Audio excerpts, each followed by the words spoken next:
The politician in Massachusetts who bought a $400,000 house while being protected by the eviction moratorium finally has faced the consequences. I'm Tony, and this is Real Estate Investing and Landlord News.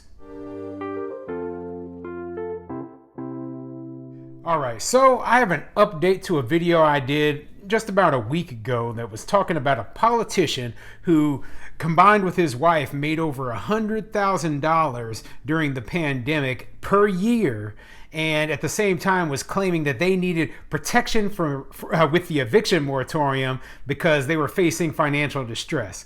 And so this politician, records show, that went out and bought a $400,000+ house. Okay, this is how ridiculous this eviction moratorium was, and this is how bad the system was being abused, especially in a lot of these more left-leaning progressive places where they didn't require any proof or verification that the tenant actually even needed the assistance. They just stopped the eviction just by filling out a little paper.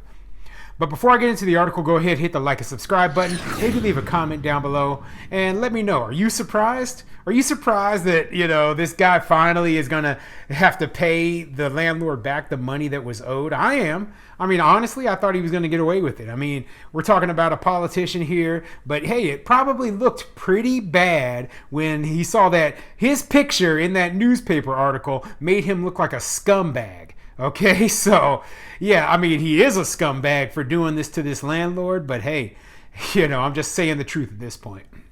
So this article comes from WCVB.com, and it says, Holbrook town official agrees to start paying thousands in back rent. And let's see what it says. The town of Holbrook's top elected official agreed to pay thousands of dollars in back rent to the elderly couple who owned his rental days after Five Investigates exposed the problem. Five Investigates reported last week that Daniel Lee, an equipment operator for the Holbrook Department of Public Works and chair of the town select board, and his wife Brenda, also a town employee, had failed to pay thousands of dollars in rent for their now former home in Holbrook. Housing court records show the couple owes more than $17,000 in back rent for the house they lived in on Kalmia Road. Those records show they gave their landlords declarations that they had been financially impacted by the pandemic and said they didn't have to pay the rent.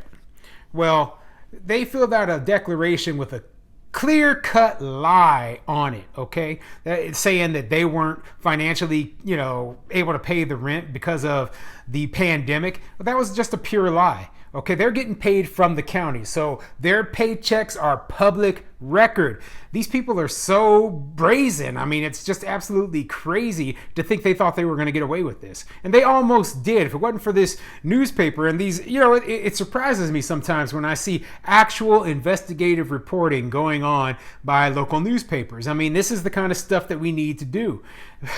It's ridiculous. So they got this landlord. They owe this landlord $17,000. And now that the articles come out, they're like, I guess maybe we can pay the money that we owe. No, we couldn't stay there for free for all that time.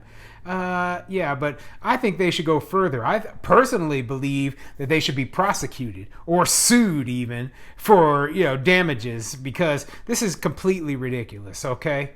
This is completely out of line. I mean, they filled out a paper, declaring, I mean, they should be prosecuted. Now, I don't know exactly what the charge would be, but, there has to be some sort of law about this kind of, blatant falsehood, okay?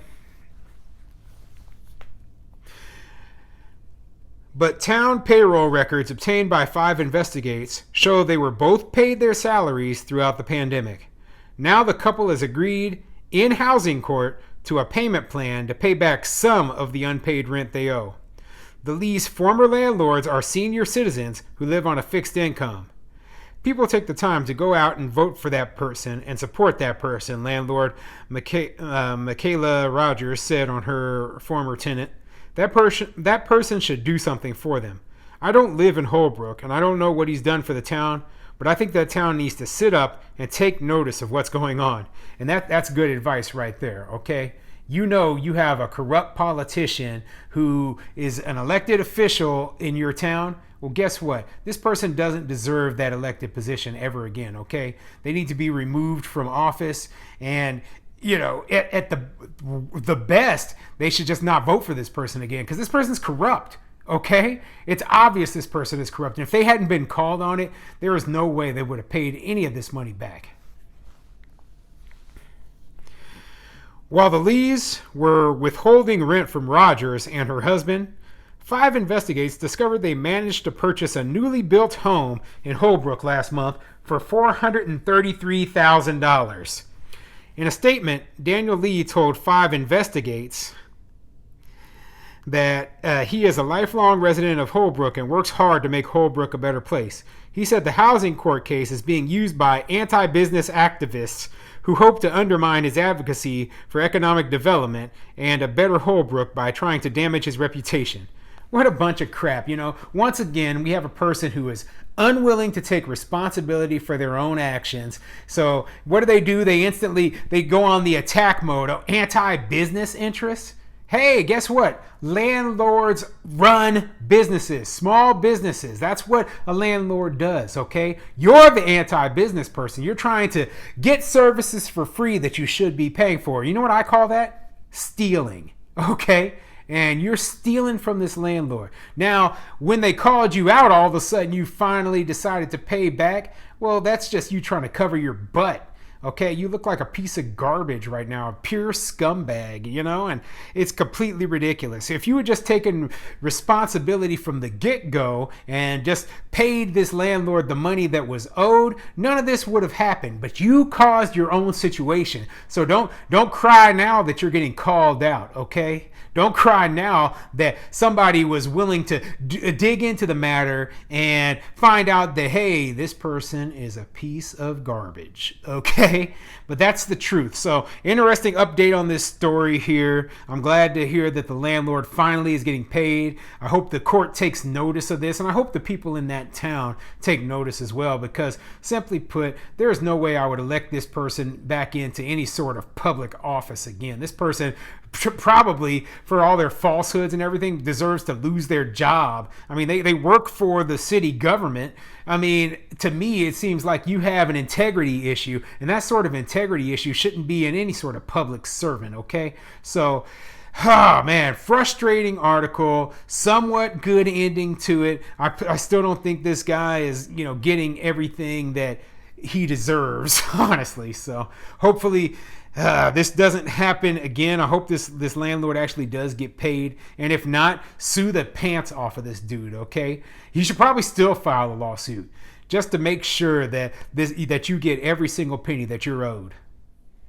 All right, and I have a second article that it's another update to another video that I did earlier, and it was about the tenants up in New Orleans who basically were paid the rental assistance instead of the landlords being paid the rental assistance, and they went off, they didn't pay the landlord the money that they received. Instead, they spent it on other stuff, like jet skis, for example.